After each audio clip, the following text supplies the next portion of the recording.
Nan, are you good to go? Oh wait, no. Tak ada orang. There's an empty chair there. Oh no. Alah, we'll invite Mr. Snail lah duduk atas ni. What? Do you know there's this meme about a deadly snail? Oh god. Apparently I haven't kept up to the memes. Oh no. Oh, I've missed something. What, Mr. Snail? It is a meme that I think it's daripada Rooster Teeth that if you take $10 million and immortality, the snail, there is a snail out there to kill you. I mean, I think it was a part of what's that thing called? Apa nama? The red button thing. so you've taken the $1 million, is what you're saying? Maybe. I mean, I have snails at my kitchen right now, and they are now guarded by a very long line of salt. So perhaps. I see. So you have a nemesis system already on Yep. you every day. Oh boy. This is the price you pay for not having Anan on the show, and that price is a hypothetical $1 million USD. Yeah, on that note, roll the intro, guys.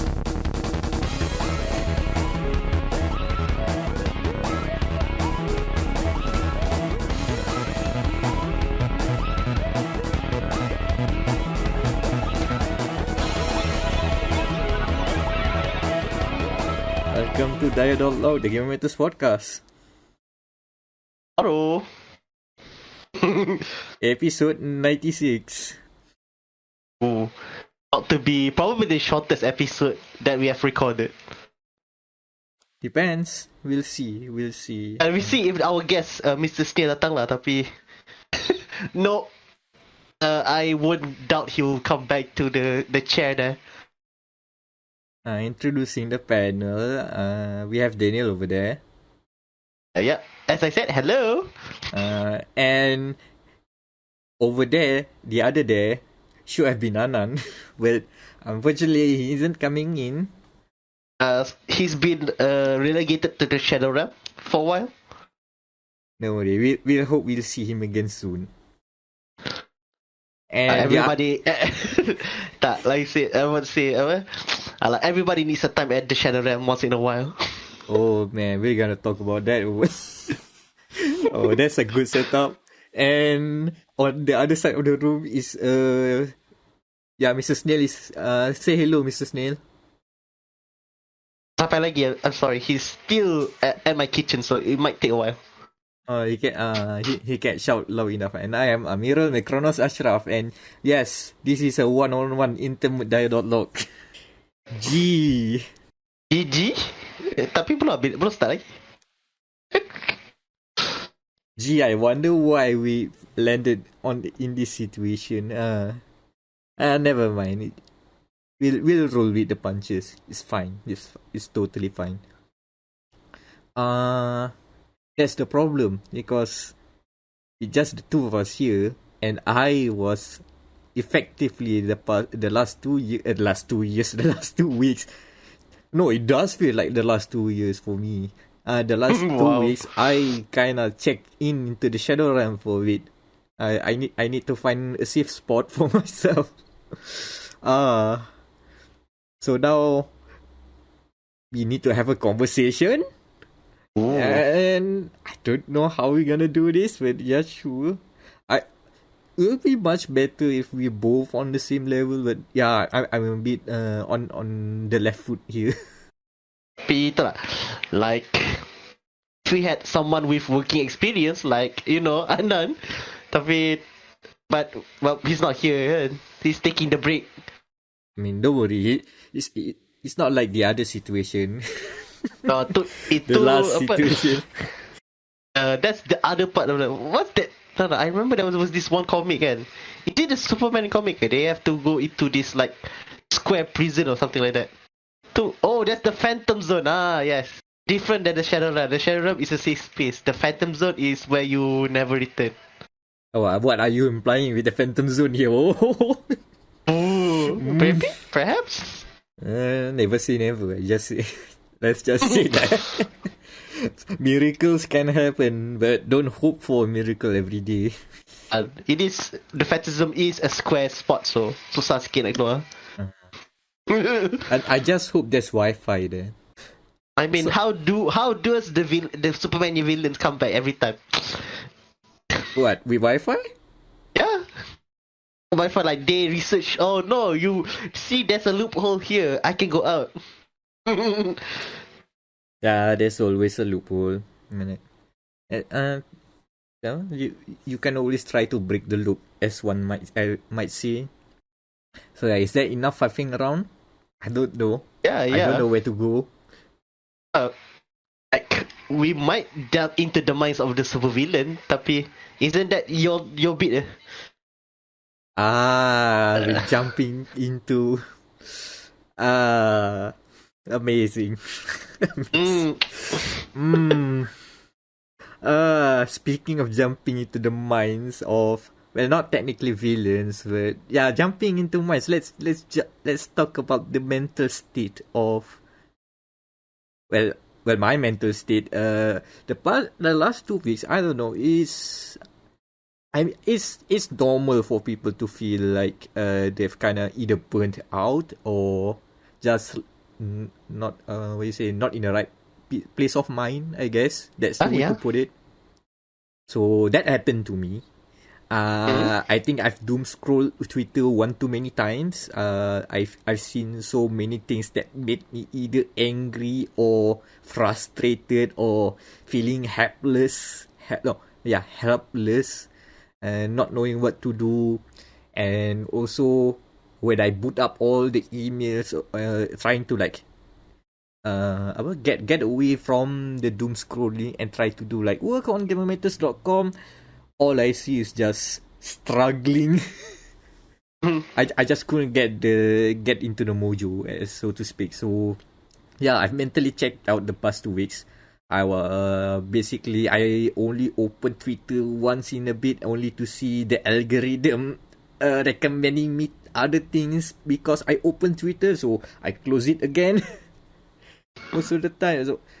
So yeah, I'm not at the. It's normal lah. It's normal to feel that this way. It's a matter of how you deal with it and put your back up together, I guess. And yeah, I'm still not 100% there, but hopefully speaking about it here push me into the right buttons. I mean, I have to put this episode out, so that's a thing. So by the time you're hearing this, hopefully I've recovered, but hey, it happens to the best of us. So it's kind of perfect timing for me to get into games back, play the games in my backlog. Essentially, there was a sale from Steam and other platforms. Halloween then? Was it Halloween? Yeah. The Hollow. Hollow. Hello? How do you say it? Halloween, I guess. Halloween. Too many say puns. It the British way. Yeah, we say it the British way. Halloween. There's too many puns that now I'm unsure how do you pronounce it correctly. Halloween? Yeah, that thing that the Western people celebrate for some reason. There was sale. I may or may have not bought some expansion packs for The Sims 4, and I may or may not have spent a cool 30 hours just building homes. No one is there to verify that claim. I'm just putting out there allegedly. But what I can verify is that I did actually find a time to go and play Psychonauts 2. Ooh. That's a long setup for this one. Yeah? Yeah, speaking of long setup, Psychonauts 2 has quite the setup. So basically, this is the game that has been in development for, I do not know how many years. It's been a long while. Double Fine went from making a fake campaign, crowdfund the game, to getting owned by Xbox during the period of time the Psychonauts 2 has finally released. It's just released like August, so still kinda new. And guess what? It's good. Or not just good, great even. So the Team Shaper spoiling half of the plot during the Xbox Gamescom 2 is nothing lah then. You know what? Team Schafer's exposing most of the plot line of Psychonauts 2 basically did nothing to spoil the actual delivery of the story of Psychonauts 2. So he knows he did know what he was doing. Like, you won't understand. which is interesting. Like, even though you if you follow through the pre-release hype, right? You see the marketing. Oh, we've revealed these characters. Oh, we've revealed the crews, and we revealed the this thing and these guys and these girls. And still doesn't affect the whole experience. In fact, it's just that when you go into Psychonauts 2, you just know. Oh, okay, I know what to expect. This sort of like, okay, I know these characters will appear, but when and how, that still happens. So essentially, you're in for a treat.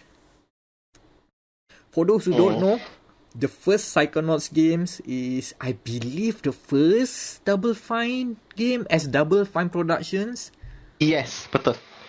And not only it was a platformer, and it is a platformer as well in Psychonauts 2. The whole story, the whole premise of the game is simply fantastic, but it's being bogged down by janky platforming. Like, people have nightmares on the last level. Is that bad? I mean, not bad. It's more like mediocre lah. Well, it was the style at the time, so not surprised. I mean, to be fair, Team Schafer has made adventure games, not platformers. And I believe the only reason they tried to make a platformer because that was in vogue.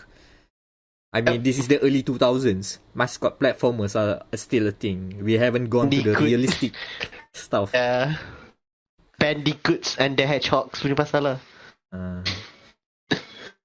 Yeah.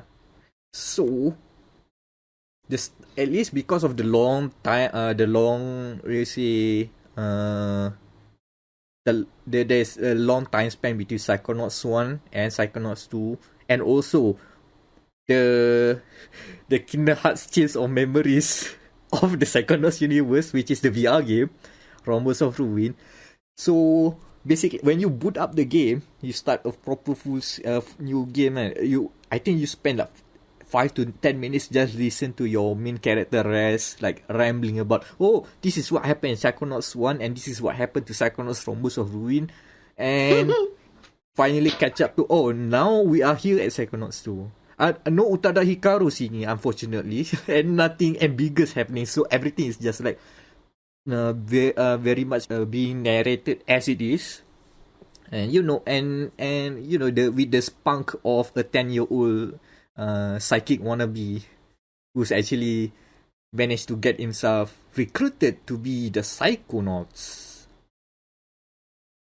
So the premise of the game is basically this: by the start of Psychonauts 2, Res has been like, he went through some stuff, from like running away from home to going into a summer camp for psychics, and basically learn the way of the psychics. He gets to learn telekinesis. He gets to do fire magic via pyrokinesis.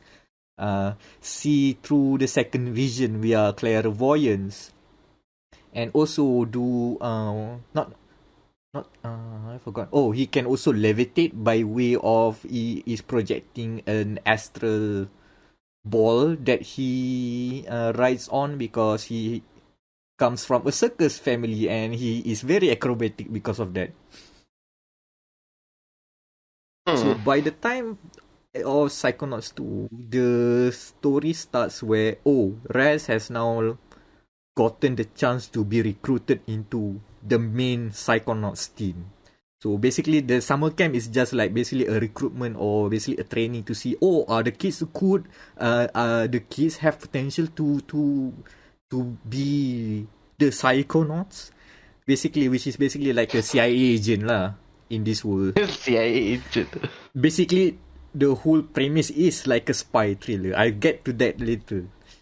But a spy by way of spy 60s flair by way of psychic powers.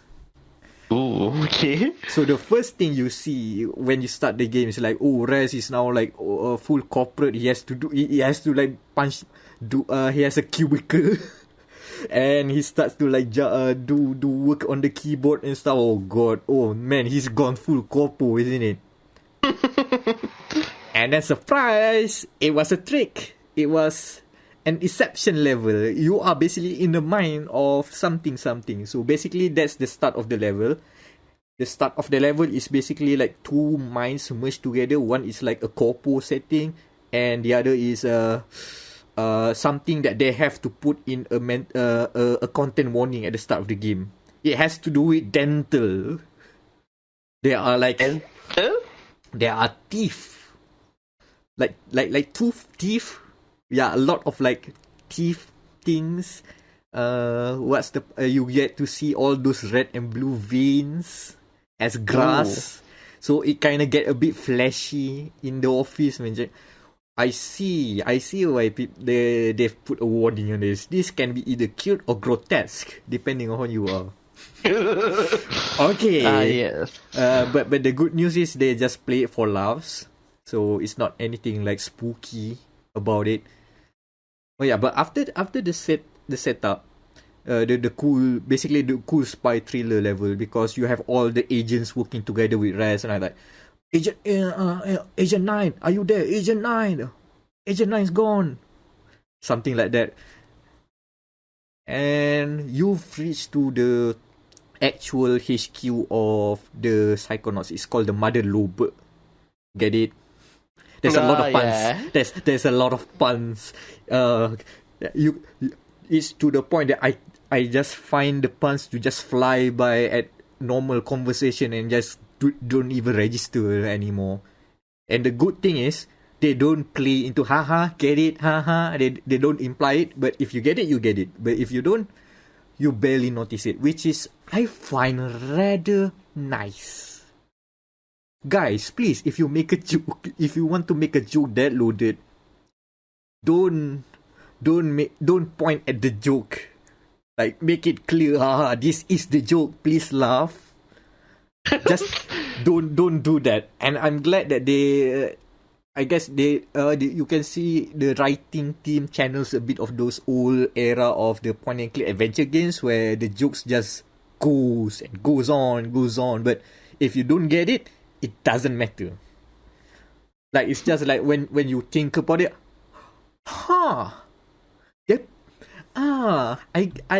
that's an inspired choice, and kind of chuckle to some, but you know what? A lot of the tone of Psychonauts 2 is just my kind of like comedy.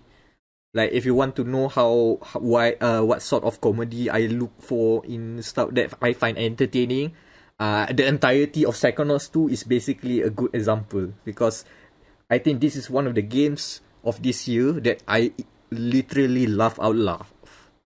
Like, I lost it. Like, full laugh. It's not even a chuckle. Like, the last time I kind of got that kind of like emotion is like playing with Chivalry 2, where you get to it's just a flesh wound, or I get to rub a chicken onto someone's face. That's kind of funny. Slapstick kind of funny. But Psychonauts 2 does a lot more. Puns, of course. There's a bit of slapstick there.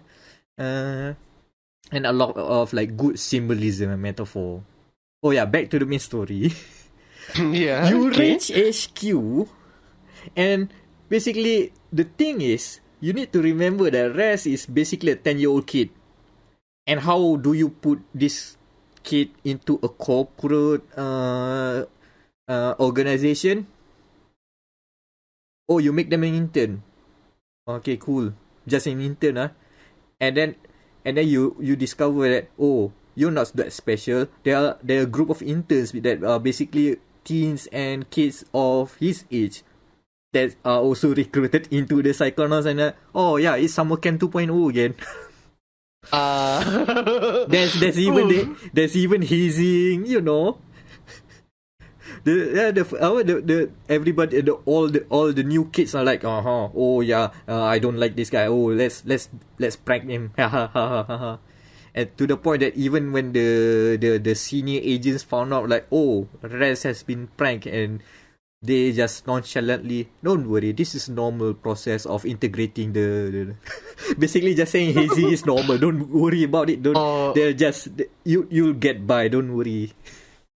But it's saying like in nonchalant, scientifically way, it's like, oh god damn it, you so unemotional, which is on point with the character, so it's fine.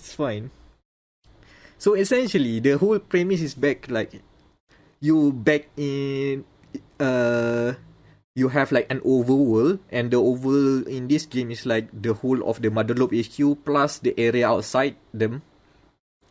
So you can do your platforming tasks and do the optional objectives here and there. Okay. And then there's the story bit where you get to enter people's minds. You basically literally just slap a door on someone's head and open it, and you your soul gets sucked into the mind. So unlike Psychonauts 1, like in Psychonauts 1, the way they portray all this, the mental stuff, right? They kind of like go a bit more for the severe cases.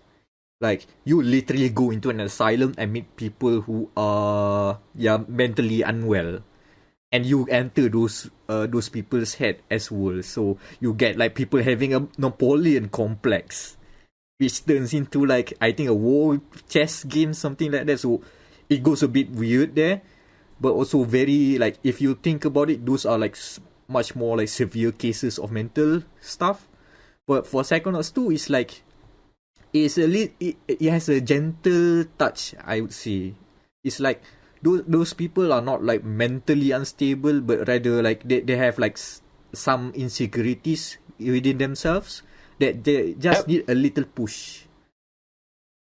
Not someone that can go inside and fix them, so to say, but rather to help them like cope, help them heal. That's the fun part about Psychonauts 2, is that Res has to go into has to learn the lesson the hard way, and it leads into, weirdly enough, a Persona style heist mission. Which, I'm sorry, but I have to be that guy that say, oh, is that a Persona reference? Each time you see something that vaguely looks like Persona, but it is not. But that's the only thing that I kind of like, I don't know, it just clicks on me. There's gambling, there's a casino, there's smooth jazz, and there are like not split, there's like pan line, how do you say? You know how the camera, and then it just splits a bit half, or half of the screen to show the other characters speaking in the radio, right? They did that kind of trick. More like Cowboy Bebop now that I think of it. But yeah, that kind of ballpark. So yeah, they went somewhere. But it's good that after that harsh lesson, like every time Res needs to go inside people's mind, like, you have to there's always a conversation where Res will ask them for either permission or consent. Can I take a look inside your mind a bit? He always asks them. It's just, I find that nice. It's not like he just forcefully go into there. Which, you know, a good lesson. A very good lesson. Don't just force yourself into people. Especially into people's minds. Barriers, my friend. Barriers. Yeah, true. Yeah, and even the worlds inside are, as you expect, are very imaginative. Like, there are like very clever symbolisms. Trying to speak in Vix, I've mentioned something about casinos, so that's one thing. There's a good pun in the casino. For whatever reason, it was supposed to be a hospital, and there's a character named Dr. Potts. And then suddenly the hospital turns into a casino, and when Dr. Potts suddenly being called is there in the scene, he said, no, call me Jack. And that's the only mention about it. See, you don't need to get it. But I find that hilarious. But that just one throwaway line. That's the kind of thing. So some of the other symbolisms include you need to get someone is like having I forgot the medical term, but it's like sensory, not deprivation, but something about the sensory Like, not working. So like the five senses, right? They are not like not in place. So the symbolism is that you will have to get the band together. There's Vision, there's Mr. Touch, there's I think I forgot. There's all those names so that Audio, all those are like 60 names, 60 band names, band member names, and it's all like, oh, let's get the band together. Oh, this guy have funnily enough, there's a line about you can ask Mr. Touch, don't you find that name creepy? And he gives up more creepy variations of the name. Do you want what? Mr. Organ?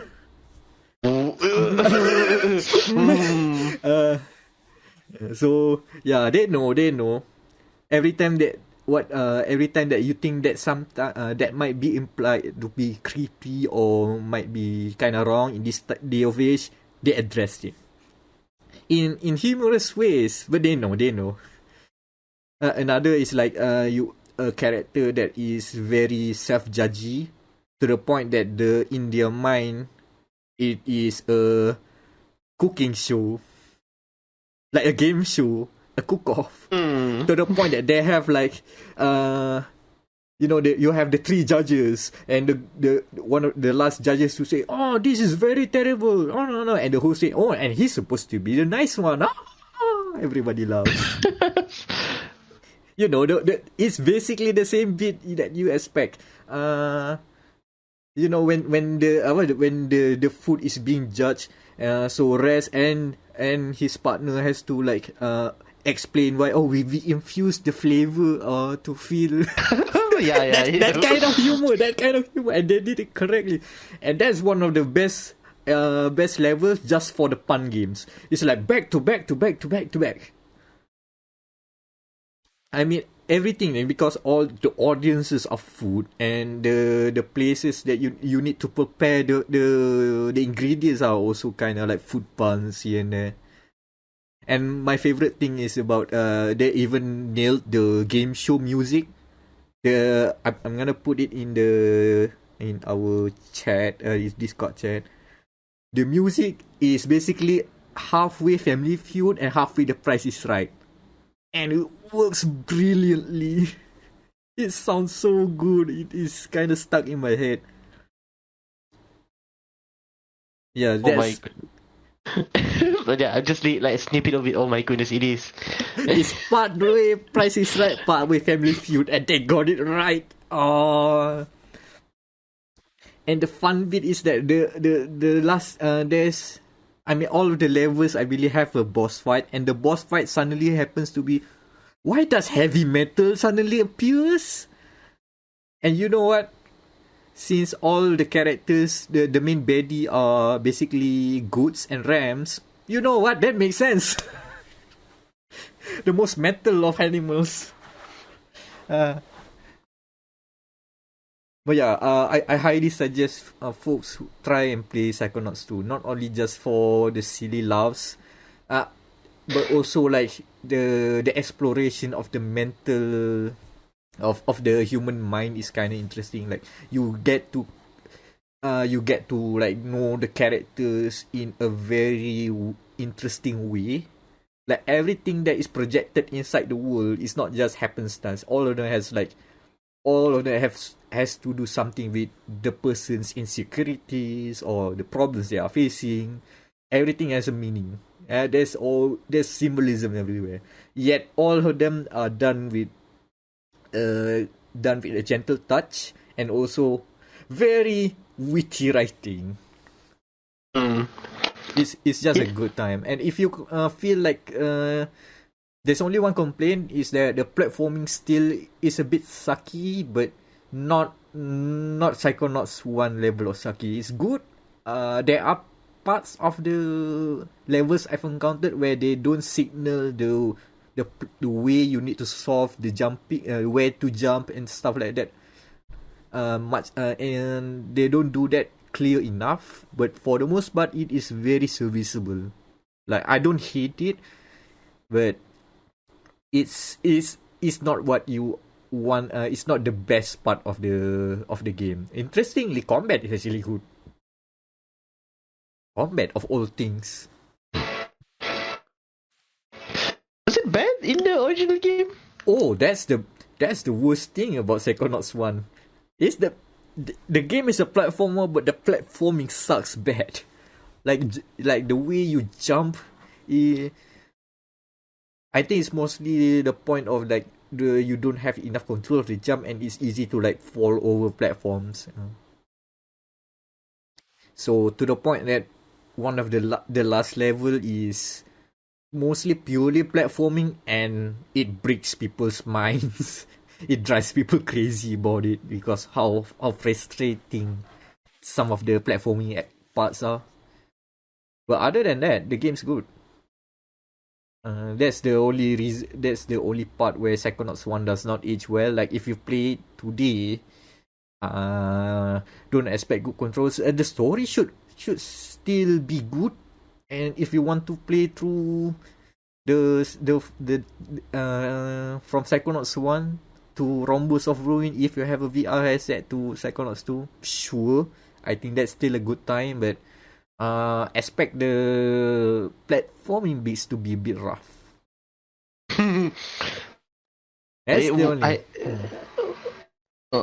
I remember watching a Let's Play of the first game. It's the Hall of Meats one, the one that's very hard. Yeah, the Meat Circus. The frustrating part is that you basically at the home stretch, but that's the breaking point of the game. I'm not Final sure. part is the breaking point. My goodness. I haven't finished yet, but I feel like I've already reached the final act of Psychonauts 2. But so far, it's been pretty good.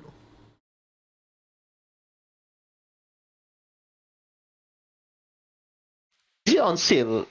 Oh wait, it just came out, so it's not really on sale. I got it because it was on sale. It was 30% off last time on Steam. But so pay attention to that. That it can get on sale. Also, if you are on Game Pass, that's $3.99 to you. $3.99, yeah. But yeah, Psychonauts 2 is fun and very, very much what I needed right now. Plus The Sims 4, but who am I to say The Sims 4 is good? Well, yeah. Sims 4 is okay, I think like let's say in food terms, the Sims 4 is that cheap Maggie cup that you have on the drawer. Oh yeah, that's my guilty pleasure, sure. While Psychonauts is that nasi lemak that that one kedai with the very nice makcik that sells the great nasi lemak. That's Psychonauts too. Yeah, the only reason it's not that good is because the packaging can be a bit oily. But that's it. Yeah, that's it. I mean, because they overloaded it. Sambal sambal tumpah please.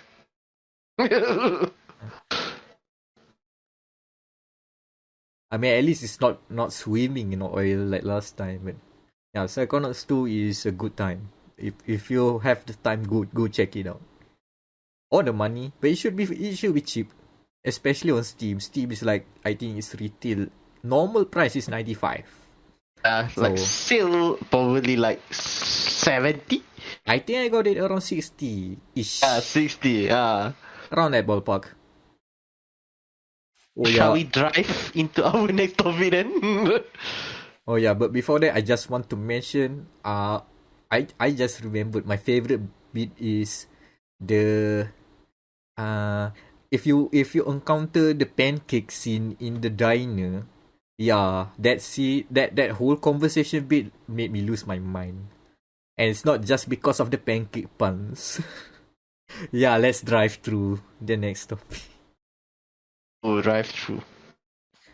I don't know. Oh yeah, Daniel, you've arrived in Mexico, huh? Yeah, I have. I And see. it is, I think, like, first impression, but it is, it's like, I don't know, I am repeating myself. I can't say that I'm repeating myself because in 2018 I didn't play Forza Horizon 4 till 2020, so I couldn't say it is a repeat, but it is. This one is the best Horizon to date because that they have streamlined some stuff that was pretty bad before, and I think this shall be the new template of what an MMORPG should be. Oh yeah. So, By the way, Forza Horizon 5 is technically out now for the suckers who paid first class. while while oh, I am in economy ticket and my check-in time is on Tuesday. God damn it. it's like directing the KTM ETS. The business class gets to go down first, and then the economy. Yeah, economy class we have to wait just a bit more. But yeah, some people are already playing Horizon 5. Yeah, what do they change? I guess like the terrain. The terrain is much better. I think this one is the most graphically impressive. How they modeled the Mexico landscape instead of being like being it when it was first announced, people were scared like, oh no, it's just going to be like sand dunes. And I can report to you that no, there's no sand dune. The sand dunes is only like at one part of the map, and it's not even that big. And I guess the scale is quite big because you can scale a mountain. Wait, it's not a mountain. A scale of a volcano to the top, and then I don't know if you want to go down. Yeah, go ahead. I haven't done that before. I haven't done that yet, so might be fun. But the reason why I want to talk about this topic because I remember there was this because during my binge at TikTok there was this do we call TikTokers influencers as well? Is they count as influencers? I guess we have to these days, I guess. Yeah, they are influencers technically. So okay. So the reason why I am interested to talk about this topic because this individual I think like a band. So basically right now it's 5 November. So in 4 or 5th October he did like because I think at that point there was like these previews coming out for Forza Horizon 5 by media and all. Mm-hmm. And this influencer had the girl to say, oh, I can give you a review of Forza Horizon 5 right now. It is terrible. The game doesn't look good. It feels like you're playing GTA San Andreas all over again. And Turismo will be better because they have ray tracing. Is this bait? I don't know. Perhaps. Is this bait or highly uninformed? Because highly uninformed influencer is very dangerous. I don't know, like because I followed this man after that scheduling review, if you want to call it that, and I kata he's a comedian. He plays Warzone all day, every day. So Okay, boy, opinions invalidated then easy. No, here's a point. Okay, alright, cool. Okay, wait, because this is where our topic of discussion that we're gonna talk about. Alright. Okay, so it says Turismo is better kan, while Forza Horizon looks like a GTA San Andreas. Yeah, basically there is just the influencer way of saying that the graphic looks bad. can you? Okay, so I, as a reviewer of, I don't know how many years I've been doing this. 2016, so like 4 years, 5 years. Scarily, we have 5 years experience. Apparently, Yes. I've 5 years been doing this. My goodness. So, as a journalist of 5 years, my question to you: how do you get special passes to play both Forza and GT Sport right now? Give me some of that. I want to play some GT7 right now as well. How do you know it looks beautiful? It looks beautiful until you see. I don't know. I'm not sure. I think they fixed the shadows for GT7, but usually the shadows, the car shadows are always a bit off for me. Tak apa. And then they will say, "Oh no, you cannot tell the difference between reality and fiction." Ooh. It's always the same. It's the have same you as seen the pictures. trees? Have you looked at the trees that are not worth rendering at realistic levels? Yeah, around the circuits. Come on. There's always gonna be some parts that are less optimized or less realistic looking, but it's fine. It's the unimportant bits that would disturb you from driving. But here's the thing. When you talk about GT and Forza, and even worse, GT7 compared to Forza Horizon 5. Why? Now, I mean, if we're comparing Forza Motorsport to Gran Turismo, that makes more sense. Yeah, we can have an orange to orange conversation, but this is an apples versus orange thing. These are different kind of games. They're prioritizing different things. They have different gameplay loops, and as such, they have different capacities to make the graphics look something here or there.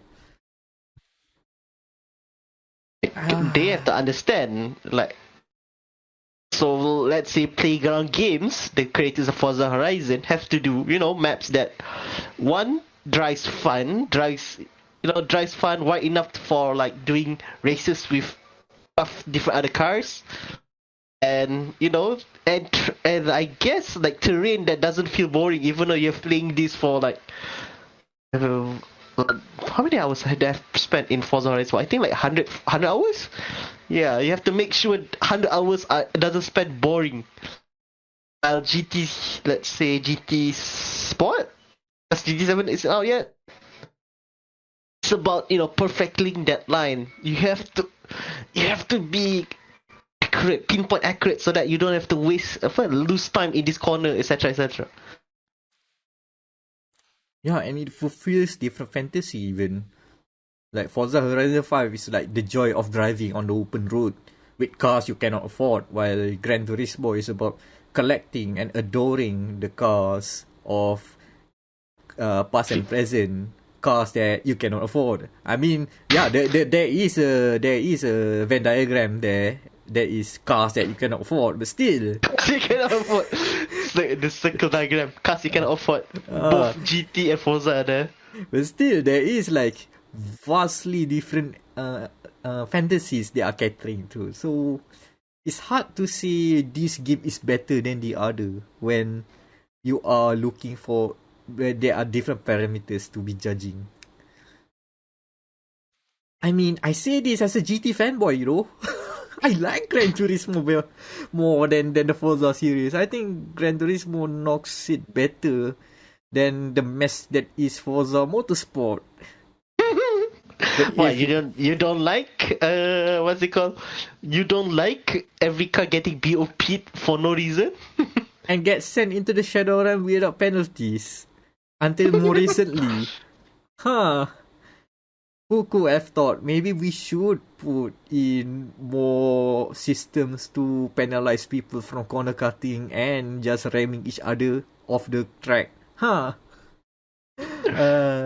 again, different kinds of fantasies, different kinds of crowd, different kinds of experiences. It's not to say you cannot see that Forza Horizon 5 is good/bad or Gran Turismo is good/bad, but it's a matter of how you frame the conversation. That's the flawed bit. We start off wrong. Yeah, no, this is spoke from a person who said it wrong. So basically, this whole conversation is already wrong.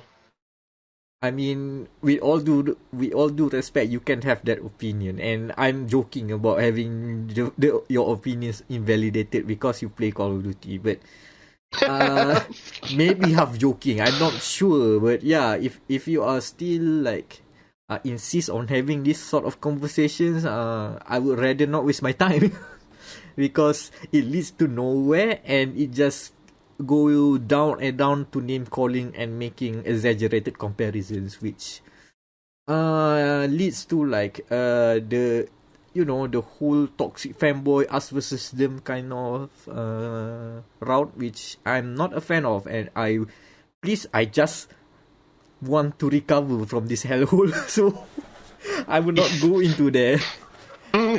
I'm not even there yet. I'm just hearing all this like flame boyish like duels and battles on the social media, and I'm already taking frenzy damage just being part of it. What you say? Just part it indirectly. Indirect damage. I'm not even contributing. I'm not even commenting stuff. Yeah, it takes a toll on people. So please, no. If you want to have an opinionated thought, there's better ways to like express it. Even if it's flawed, even if like I don't agree with you what you say, but we can have a conversation as long as you frame it better. But it leads me to an interesting thought. Like, why did they make Drive Club into a circle racer juga?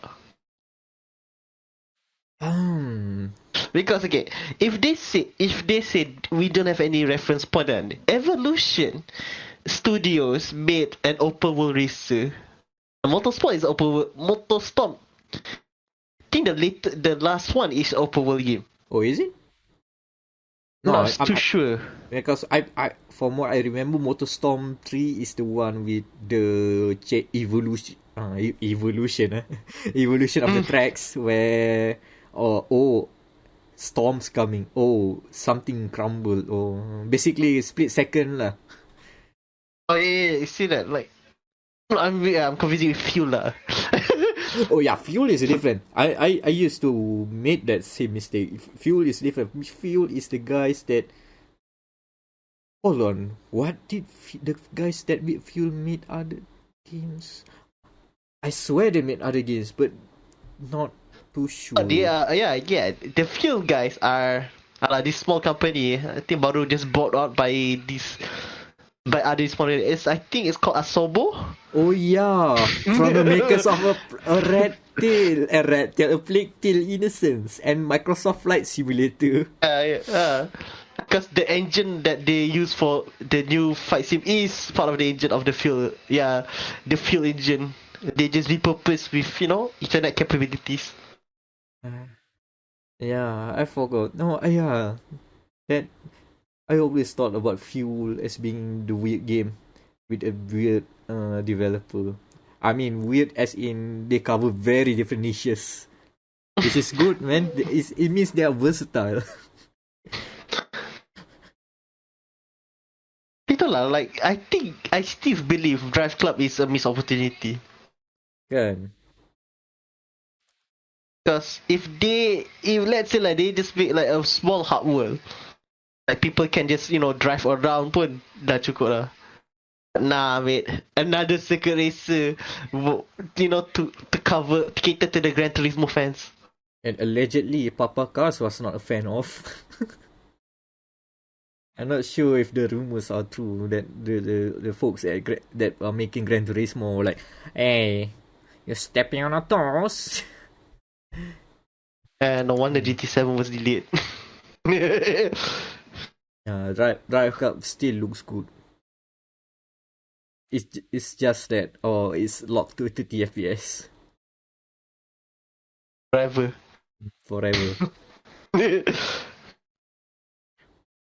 What do you what Dirt 5 looks good? I mean looks good, but is it Drive Club?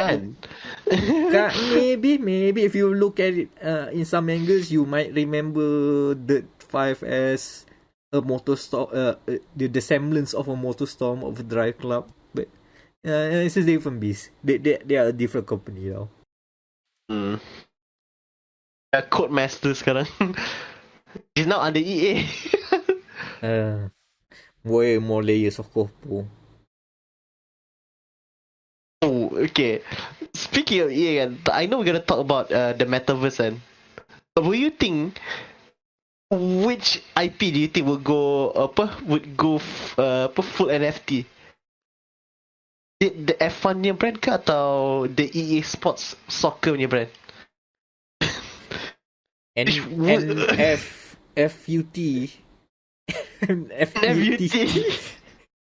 I can see that happening, to be honest. And FUT. Okay, do we want to go deep into... Do you want to move on straight into that topic, or anything to say about... I think we reserve more thoughts on Forza Horizon 5 until most of us have reached our destination in Mexico. Yeah. The news. Right. So, here's the biggest news. Even though we are a gaming punya site, tapi I think this one is quite important because Facebook is changing their... Facebook, the company, not Facebook, the app, is changing their name to Meta. Which RIP to the fighting games and the shooter genre. You all have to find another word for that now. Man. And there is one specific reason why they are calling themselves a Meta Platforms LLC, or the short form Meta. Guess what? It's in the name. Yeah, because Facebook lah, they want to do. I guess it's more of a corporate version of VR chat, which they are dubbing it the metaverse. You can. I can't believe they use this as the reference. Like, oh, you can now travel, go meeting to meeting via teleport. Ooh, isn't that fancy? Teleporting to meetings fancy. The metaverse will feel like a hybrid of today's online social experiences, sometimes expanded into 3 dimensions or projected into the physical world. Oh man, I love this Kopo Mambo Jumbo. Man, they're trying to sell it. Oh, it will let you share immersive experiences with other people even when you can't be together, and do things together you couldn't do in the physical world. Okay. I think, Daniel, we both of us are very familiar what all it all boils down to, and you've already mentioned it again and again, right? It's basically an MMO. Essentially, VR chat. In the most modern version of it is VR chat. And you know how I've looked at the Wikipedia and look at, okay, what are the examples of the metaverse? Because metaverse is a known word that have been coined since like 92, I believe. Hold on, let me double check. It was 1980 or 99. No, it's older. So it's been coined for like decades before. But yeah. There have been like various things like, this is what that one writer envisioned back then. He envisioned an MMO. He envisioned a video game. Or for those who are, for the normies out there, they just say, they've envisioned Ready Player One. For the weeps out there, they've envisioned Sword Art Online. Other examples of a metaverse. Let me just read some of the more familiar ones. Roblox. Yes, they have made Roblox for adults. Fortnite. Even Fortnite meeting. We've joked about this before. We've made it into a title, and look at where we are now. Oh yeah, algorithm. you know the older one, Second Life. Remember when people are reporting about how these people who are in these virtual worlds are making like clothes and making billions, or when they are like Yeah, yeah, buying yeah, yeah. property, virtual property, and they're being reported in mainstream news. That was Second Life. Okay, what else? Oh yeah, they've edited. Oh god damn it! Because when I looked at the Wikipedia page, when the announcement came, there was like even more interesting examples. I swear to God, I saw Habbo Hotel being mentioned as a metaverse in you.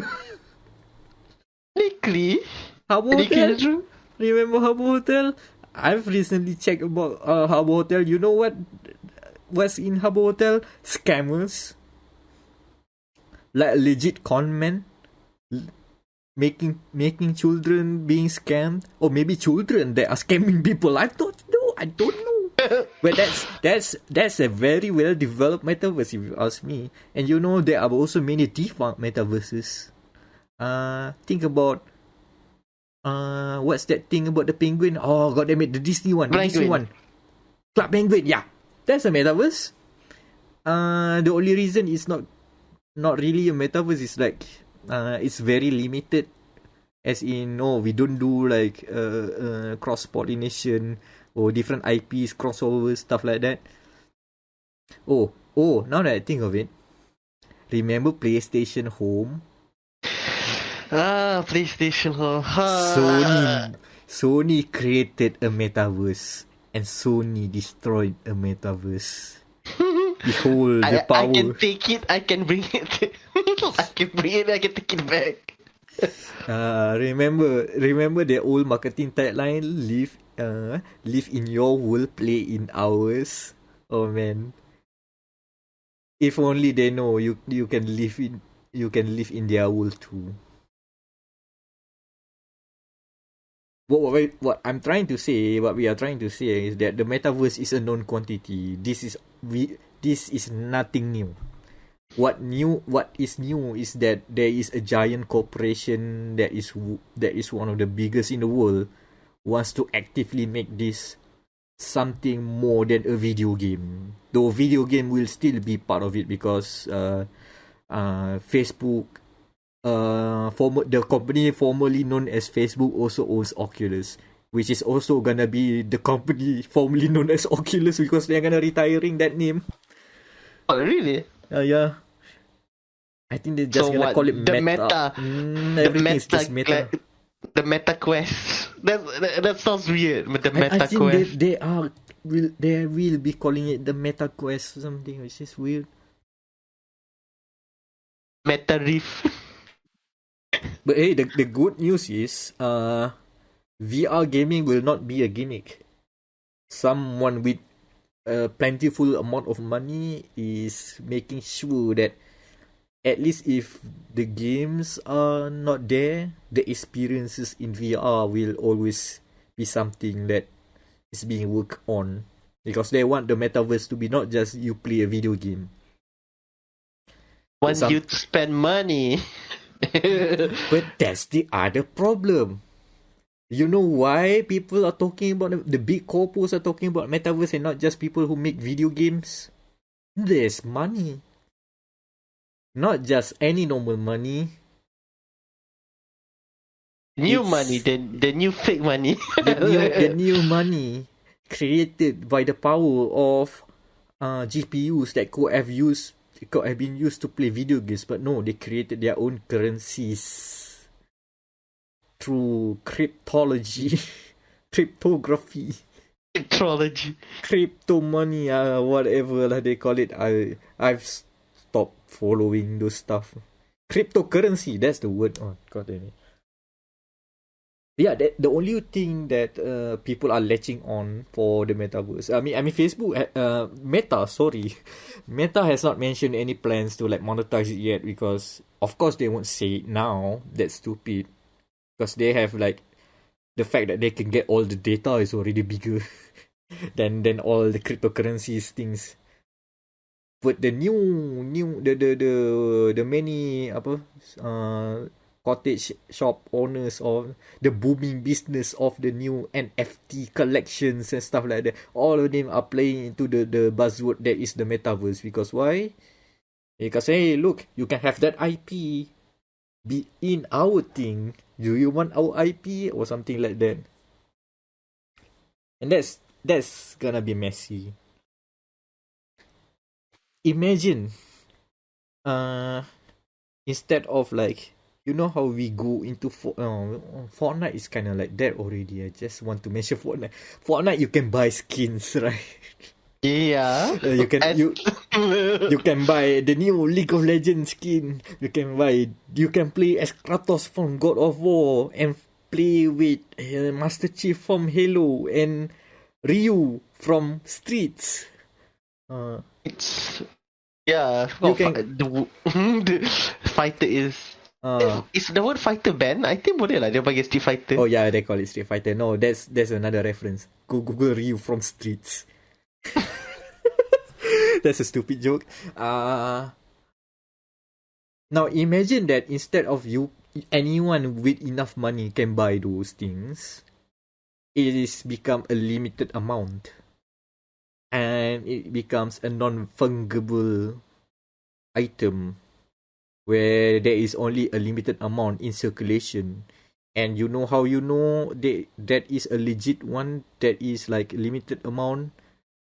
You can check the homework done through all the blockchain stuff.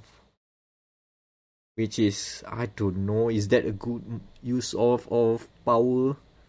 To make sure to authenticate that your Ryu from Streets costume in Fortnite is the authentic one of 50 in circulation, which means that you can gouge people if people want to buy it, take it from your hands. You can charge a premium for it because one of 50 collectible item. This is gonna turn out bad, right? Cakap pasal NFT kan, because a company, a Japanese company has, recently, like literally before we start this podcast, has just joined the rank of NFT. I won't just beat the bar, which is Square Enix. Imagine a Tifa NFT. How many millions would they make? Oh god. Atau Ares, atau a Cloud. And the worst part of it is that it's not even the official. No, I hope it is the official illustration from Mr. Tetsuya Nomura. Maybe put a signature on it or whatever to make that JPEG much better. But man, the best part isn't this like irony between, because the plot of the starting plot of the main game of Final Fantasy VII is literally a mega corp destroying the world via its resources. And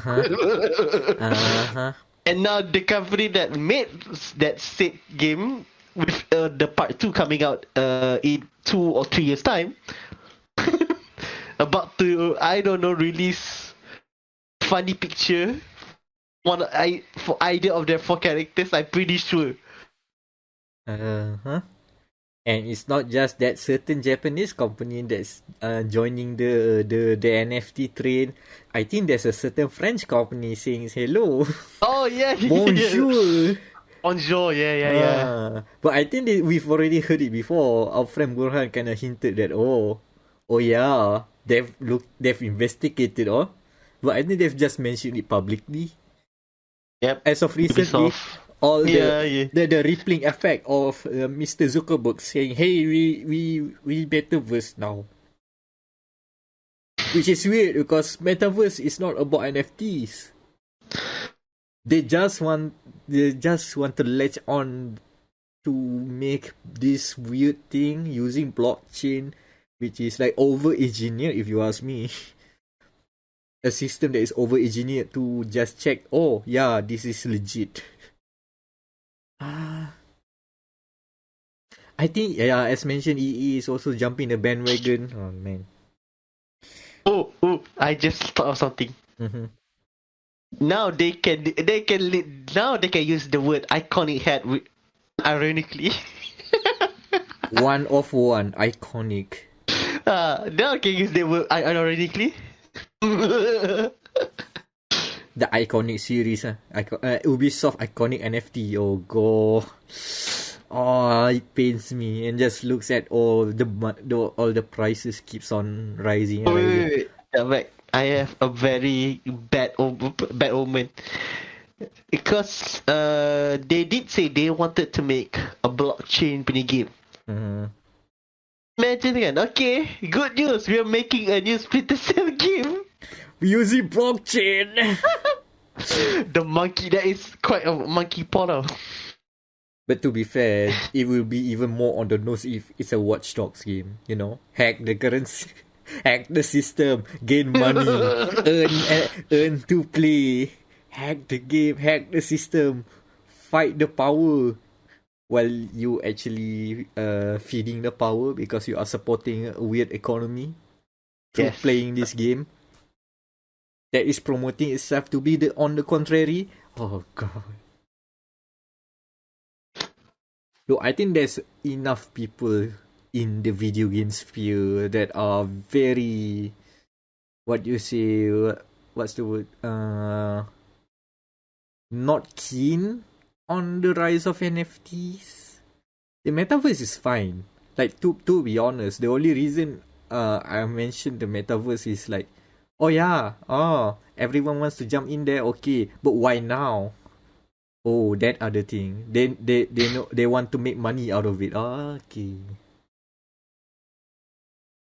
If it's just the metaverse, if it's just like people just want to be virtual YouTubers every day, like go into the Skype call and you just appear as your virtual, I don't know, you just be something you want. You're your virtual avatar, right? Okay, fine. I mean, we've been watching Vtubers now. Everybody's a Vtuber. No. Okay, fine. I don't mind that future. No, I had a very bad. I also had a thought. Technically, what Zuckerberg is selling is just hybrid punya meeting. I mean, doesn't cover that already? There, like I think there was like this one event for No More Heroes. New game by Suda, and they had Shishiro Botan as one of their opening guests. Yeah, that's what I'm saying. The metaverse is already here. It's just that, we're gonna make it fancy. We have a bigger vision that this will affect everybody. But if you look around, I'm saying is that the weeds are already in the metaverse. We've already bowed down to the overlords. Oh, man. I have another starting revelation. Does that mean Mark Zuckerberg watches Vtubers? Is Mark Zuckerberg one of... As Mark Zuckerberg said a super chat, one of the girl I don't know, Hololive ke atau Niji Sanji punya girls. This is why he wants to make the metaverse.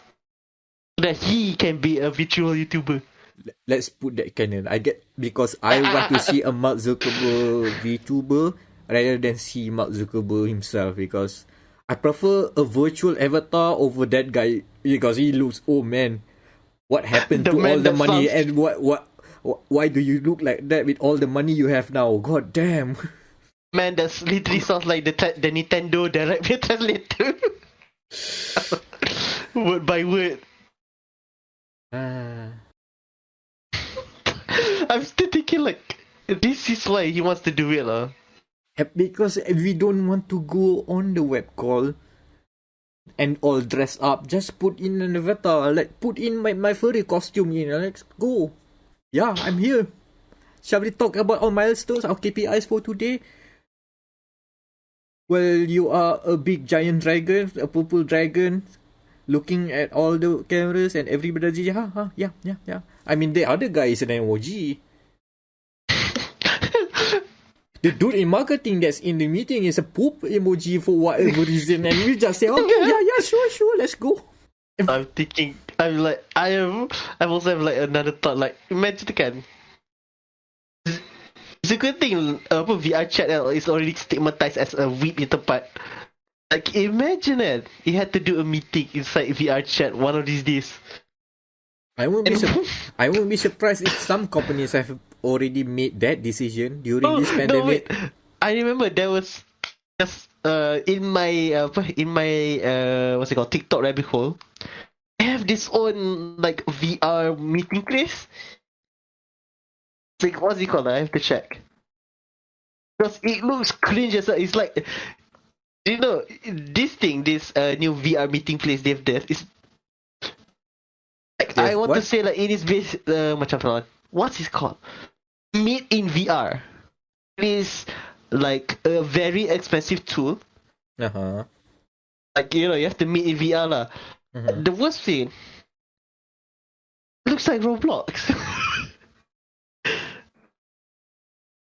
It's called Meet in VR. We have to start somewhere. You know what? All those AAA games with all the high quality assets, you think that's easily implemented to what is essentially VR chat? That's free 99 for everyone to use. And okay, so Meet in VR, like, is, you know, app that people are now using for, you know, actual meetings with bots, with like, you know, boardrooms and workable, you know, virtual marker pens. Yeah. And 35 euros a month. Yeah, they can gouge money because they don't, we don't know that the gamers are actually having this free tool. Free, yeah. You can go to a bar and drink with some guy from New York. When you can make your own bar in Minecraft, your own Minecraft server, you could have the same experience if you know your video games. But yeah, everything about the I think there will be a point of time where video games are, no, everybody is a gamer, whether they like it or not, because you think that I imagine that word from Syndrome. When anyone's a gamer, nobody is. Yeah. Like people who buy video games need to have like a different word to like separate them from the normal people who use what we know as video games, because the metaverse is so widely spread and widely used, it becomes mainstream. Like the whole vision of Meta is like, oh, the metaverse is the next social media. So essentially, you know, the wild flame wars all on which is just basically just on text, right? Now imagine seeing in VR chat, some random people arguing and bickering about, and then they call in their friend, and then everybody shouting and saying nothing for like 3 hours, and everybody just hit each other after that. That's the bleak world of the metaverse. Oh boy, imagine a riot in VR chat. Imagine protests in VR chat. I'm going there. Oh man. Oh, that actually not gonna sound fun. I mean, if we can do social change for the better through VR chat and get all the furries together to do so, I'm pumped in. I mean, there's no worry about okay, you probably need to hide your VPN lah, but it's not like if you go in real life and the special branch people are taking photos and probably documenting you having a profile. It's just screenshotting using Windows G. When everybody's a furry and everybody is guarded by a certain VPN being promoted by their favorite Vtubers/YouTubers, how can they find us? Oh man, okay. At least social activism in the metaverse would be interesting. But I worry about like the normal hell being translated into the video games. Ooh. Yeah. A virtual McDonald's inside, and then when you go out, you order inside, and then like Oh, and 10 then minutes later. and then delivery comes in real life. So I'm you pretty basically sure Warcraft ada tu. I remember reading an article about World of Warcraft having that. Like if you order Domino's via the in-game chat of Warcraft at one point of, I think like in 2010s, you can get a pizza. Delivered to your house. see everything we talked about what is a metaverse, right? Is already here. It's just not coagulated into a corporate and investor friendly form. Video games have been doing this for years, decades even. It's a matter of can we have it sustainable, and are we gonna face weird money scams in it or not? Like all of these problems all of this like corporate stuff can be solved by, having a niece of nephew that is tech savvy. Oh boy. There will be a time where we have to teach our parents how to use a VR headset, and oh man. I hope the future is not that close. Let VR going into the VR world to just meet your friends, I hope it's gonna be a little longer while. Not right now, but I mean, if the pandemic has expedited the development of these stuff, I don't mind. It is a good tool to have when such times such events happen. But still, I don't know, man. We will have a horror story where people are stuck and cannot differentiate between real life and virtual life? Wasn't that the plot of the Twilight Zone? Oh, is it? Okay. Good to know. Good to know. I mean, I'm not saying the obvious one, the one where you die in the game, you die in real life. That's been done to death. So that's just season 1 of SAO. Oh, I was about to mention dot hack, but yeah, that as well.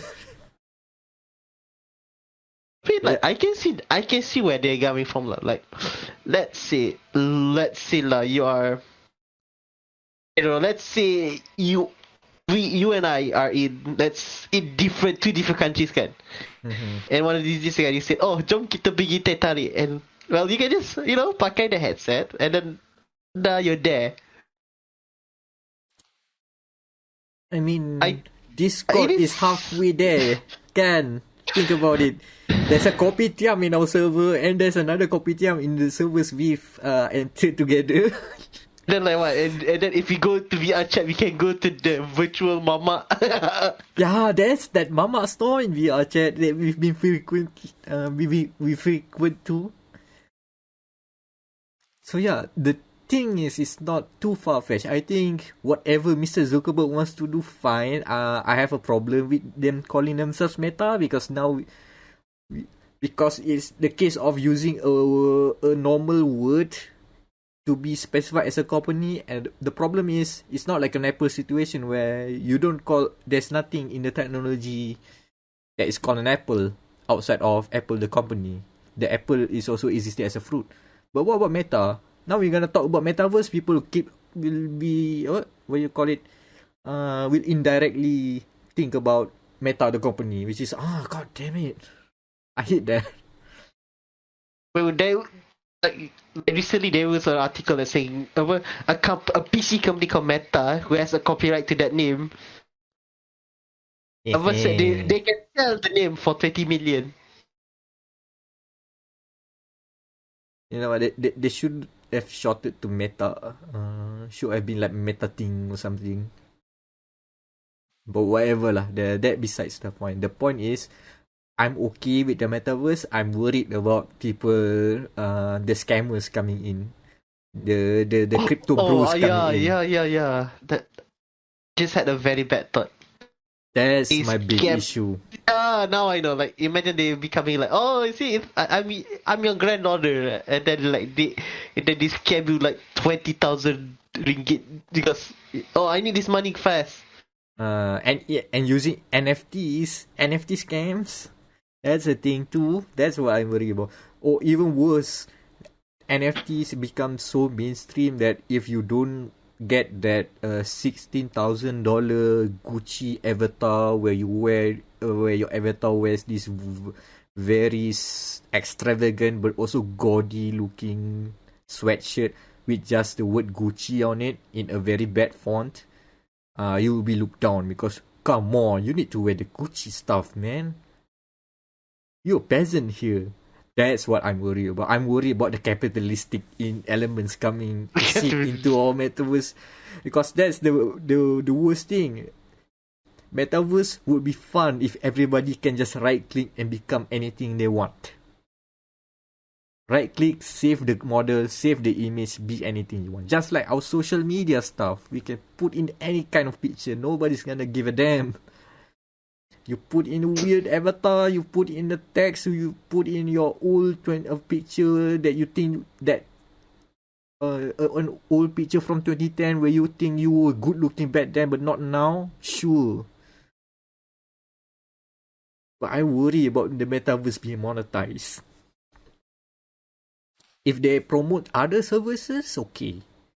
But if you want to be, if you need to spend money to be the cool cat that hang around in the metaverse, and like, oh man, we've added the illness of society. We've added classism back into our new world, which is, oh man.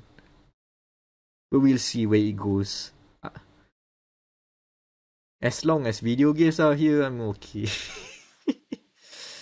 Yeah, but so okay, so I just have a thought, like another thought. Imagine, where are we in terms of cyberpunk dystopia? Are we in Cyberpunk, Blade Runner, ataupun I don't know, Dread? Not the new Dread, the Sylvester Stallone new Dread. Judge Dredd is a bit too far. I mean, some people may see that, especially if you're in America. So and I would not argue of that worldview because I understand where you're coming from. Just jury and executioner, right? Am I right? But also, I don't know. We still in the infancy, but we are like taking steps into a cyberpunk world, but I'm not sure which one. Hopefully not SAO. Minority Report. That's also that Tom Cruise one. It's also cyberpunky. I don't know. Do we want hovering touchscreens? That's Minority Report, right? Hovering touchscreens. Yeah, that's one. I'm not sure about that.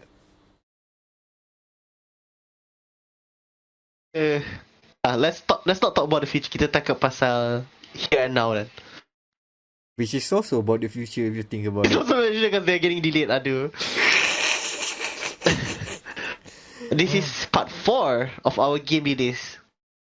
2021 is just an extension of 2020, but now we can go out. So for this round of games, we have this is a sad one. Fire Axis Marvel's Midnight Sun has been delayed to late 2022. I mean, okay then. Remember, it should be 2K games coming out in March, which may be a bad idea. Yeah. I'm surprised that it was Midnight Suns that gets the boot rather than Wonderlands. Because it's a shooter, like shooters. Yeah, a shooter, but a shooter do well during the later part of the year because of, one is part of the holidays and two, it has more mainstream appeal. But maybe Midnight Suns have more mainstream appeal because of Marvel. But hey, they say they're gonna add more content because of the delay, so sure. I'm just still miffed that they decided to make it a deck builder. The deck builder, yeah. The deck builder is kind of like, we will see. What else has been delayed? Next, we have the Ubisoft Power Hour. Because the Prince of Persia remake has been delayed to 2022, but this time with a question mark. Man, Man, this game is really rough. They were very optimistic to say they were gonna launch this earlier this year. Yeah, and then it was delayed to late of this year, like December, which prompts another delay to 2022, but with a question mark. I mean, yeah, doesn't look that bad to be honest. Because have you seen GTA's one? Have you seen the GTA's? Yeah, the PS2 era games getting remake/remaster will be trippy. We're just getting started. Yeah, take the time. Don't mind. But what about content for existing games? Division punya content, which is supposed to be sunset. The game supposed to be sunsetted, right? Mm-hmm. But due to the popularity of the New York DLC, they are doing new content, which combined with the work that they're doing for that new James Cameron Avatar game. Yeah, it's why they have a new team doing this. Ooh. So they're like, is it the same thing that doing the new DLC for Breakpoint? I think. I'm not sure, but what I remember no, is it's that the new it is Massive something like it's the one of the new branch of Massive. Yeah. But the question is, when the new content arrives, will there still be a player base for Division? Interesting to see. I don't know. I feel like the whole reason the game got blew up because the game is about a post-pandemic.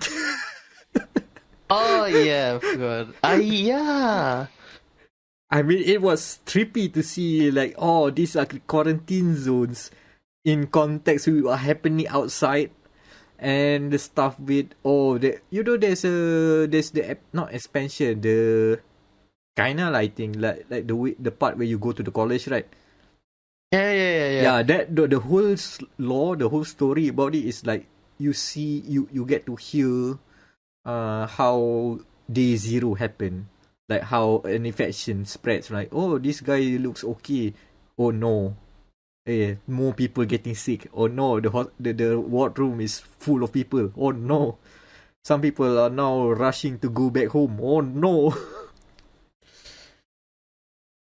Thankfully, we are not in that situation. We're seeing the light out of the tunnel. We're not sure about Division 2 in terms of content. Imagine if they do that. Found a cure. Did they? No, they didn't find a cure. Because I think one of the plot lines of Division 2 that they found a cure, but the president of the United States just shoots the scientist that was making the cure because they were making money out of, quarantining the whole of US. Is it Division 1? Was it that yep. one? Yeah. That's why. So that's why they shot the scientist. That's why in the second game it's still under quarantine. Who's making money now that everybody lives in the post-apocalypse? The dangers of capitalism. Boss, cakap pasal capitalism. An update to our favorite Cyberpunk game, aka Cyberpunk 2077. It should be like one final update for this year, and then got delayed as well next year. You know what? At this point, I don't care if they fix the game or not. The boot has sailed. The ship has sailed. Whatever you do, I don't care anymore. It's been too long. It's fine. The PS4 version, even though it's making both the game looks like it's on fire, plus my PS5, like PS4, sounding like a gen, it's fine. Like they've got all the sales they wanted already. Everybody got bamboozled on day one, and the ones who wanted a refund already got in.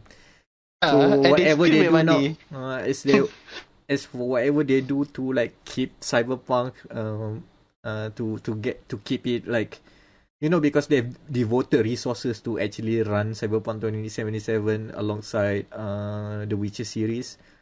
So whatever they do, even if they I don't care about the game anymore. Like, even if they fix it, even if there's the updates say, oh, we fixed everything about the game, I still find it bland. Gameplay wise, in terms of the storytelling, is fantastic. Need to make sure. Aesthetic wise, they've nailed it. Gameplay wise, I'll just play another Outpost clearing game on. Outpost clearing simulated 2020. Never call that game a sim in front of my face. Never. I will have a conversation. And it's not gonna be. It's probably gonna devolve into like that COD guy. Oh. Is that the news? That's the news. And that's the podcast. That is the podcast. Mm-hmm. Short because, the Mr. Snail didn't came because she's still in the... I think he's still in the kitchen all this time. I mean, it's in the name. It's a snail. A snail, yeah. But yeah, what are we gonna do with the thumbnails? Though, you know what? I know what to do with the thumbnails. The Mr. Zuckerberg picture of him showing the Meta logo, right? Huh? That picture, and instead of the Meta logo, just a previous episode of dia.log's thumbnail. We get the Meta, right?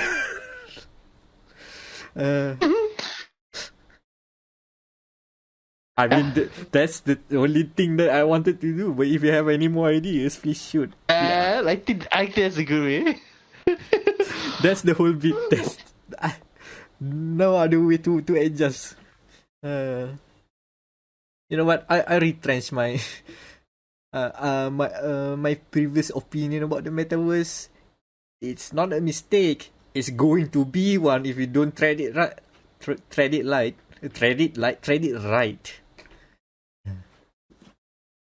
Anyway, yeah, social links.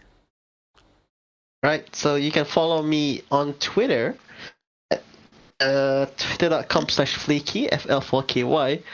I have, by the time this recording comes out, I have a review for the Acer Nitro Xbox monitor.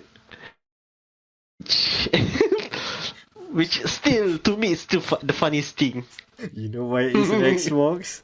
Because it has that green thing at the back. That's why. Yeah, so...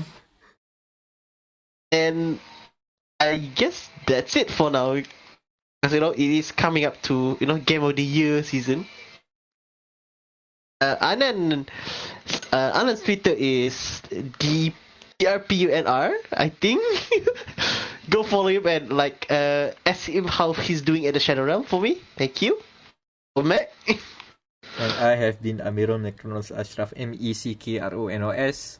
I may or may not be hopping on Twitter and other social medias at that name for a while, but if you see me around, that means that I have fully recovered from my Shadow Realm mental vacation. Hopefully I do, and get back to work, because there's plenty of work need to be done. It's almost the end of the year. We are already discussing stuff for Game of the Year stuff. And what else? Oh yeah, reviews come as they come. We have a bunch of backlog, like stuff from Psychonauts to stuff that I've been promising from previous episodes still haven't arrived yet. So yeah, just stay tuned. We'll have something on GameMatters.com. And yeah, that's dia.log, the Game Matters podcast. And oh, Mr. Steele, you're here. Oh, I'm sorry, we ended already. Sorry. Bye.